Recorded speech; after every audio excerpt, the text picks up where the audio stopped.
प्रकाशाला कुंभमेळ्याच्या दृष्टिकोनातून पूर्ण देशभरातले भाविक प्रकाशा येथे येतील आणि त्याच्यासाठी जिल्हा स्तरावर नियोजन सुरू होतं। एक मीटिंगचं घेण्यासंदर्भात मी महाशय जिल्हाधिकारी यांना पत्र दिलं होतं आणि त्याच्याप्रमाणे आज मीटिंग झाली।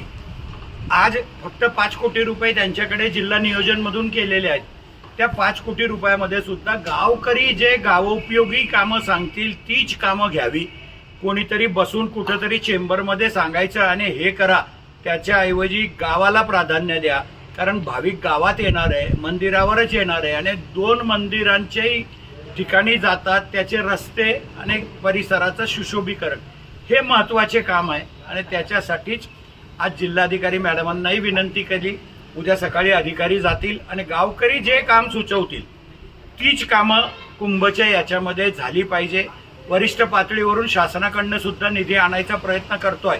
आम्ही स्वतः सुद्धा एकनाथ शिंदे साहेबांना सांगितलं होतं की आपण जेवढा निधी नाशिकला देणार त्याच्या 10% निधी तरी प्रकाशाला द्या।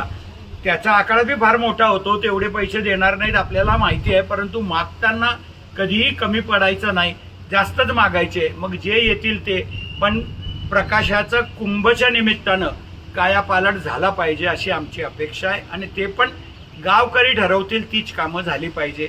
याच्यासाठी आजची मीटिंग होती। सर्व गावकऱ्यांनी सुचवलेलीच कामं घेण्यासंदर्भात निर्णय झाला आहे आणि भविष्यामध्ये ती कामं चांगली, आज 5 कोटीची का असेना, पण ती कामं चांगल्या दर्जाची गावकरी करून घेतील अशी अपेक्षा आहे। धन्यवाद।